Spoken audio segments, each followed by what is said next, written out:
Okay guys, so I just got back from the theater and I just saw the brand new Michael Mann Ferrari movie, and I gotta say, I enjoyed it. It obviously has a lot of flaws, it is far from perfect, but as a huge Ferrari fan like myself, I found a lot of enjoyment in the whole Ferrari story. Enzo Ferrari is a very flawed man. He has a failing marriage, he has a lot of drama with his wife, and it's just, his story is a huge mess. He's got a secret family that not a lot of people know about. His business is failing with Ferrari. He's almost going bankrupt, and there's just a lot happening in his life. I thought Adam Driver did a great job playing Enzo Ferrari, and he just nails that Italian accent. Penelope Cruz was also fantastic. She plays his wife that he has a lot of drama with, and damn, she gets real feisty in this movie. There's some good racing scenes, and there's some good cinematography in this movie, and a lot of emotional weight in a lot of scenes, but I was kind of dissatisfied with it. Like, I had a decent time watching it, but it was nothing really special, and I wanted it to be amazing because, like I said, I'm a big Ferrari fan, and I wanted this movie to be amazing. I wanted it to be on, like, the same level as Ford v Ferrari, something like that, because the Ferrari story is super interesting. But there was a lot of flaws with this movie. I would say the pacing was a little off. I would also say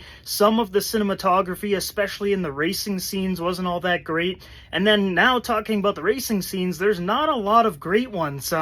There's quite a few scenes where, the drivers are in the car and they're racing around, but it's not very exciting. And for a movie called Ferrari, I would expect those race scenes to be phenomenal, but I would say they were pretty much like bang average, and there needed to be a little bit more. I know the movie is all about Enzo Ferrari and the financial difficulties he's having and all that, but at the end of the day, it's a Ferrari movie, and a lot of people want to see some great racing scenes. Another issue I had with the movie is a lot of the characters that are in it don't really have a lot of depth. Like, even the drivers, we get to know some of their names, but it's very quick, and we don't really get to learn anything about them, which, I want to learn about them. I want them to be actual characters in this movie and be invested in them. But to me, it almost felt like it was just a box they had to tick. Like, this driver has to be in the movie, so just put them in the movie and that's it. None of them really had personalities and a lot of story to tell in this movie. Another thing that kind of bothered me was the ending. It is kind of abrupt. And then you just get like a quick explanation with the white letters and the black screen of what happened after the movie ends, which, yeah, that's awesome. You get to actually learn a bit about the Ferrari story, but